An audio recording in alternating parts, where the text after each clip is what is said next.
Nyawa seorang remaja bernama I. Gede Agus Widiantara tidak bisa tertolong pada Rabu tanggal 4 September. Ia terlibat kecelakaan lalu lintas dengan truk di Banjar Dinas Buwitan Desa dan Kecamatan Manggis, Karangasem. Agus Widiantara mengalami cedera kepala berat serta patah tulang kaki. Sementara pengemudi truk I. Putu Sujana tidak mengalami luka. Kasat Lantas Polres Karangasem AKP Komang Sapta Pramana menjelaskan, kedua pengendara tersebut datang dari arah berlawanan. Saat tiba di lokasi kejadian, pengendara sepeda motor disebut mengambil haluan terlalu ke kanan.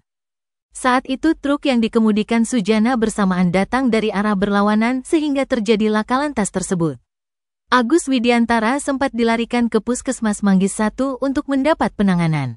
Hanya saja, nyawanya tidak bisa tertolong.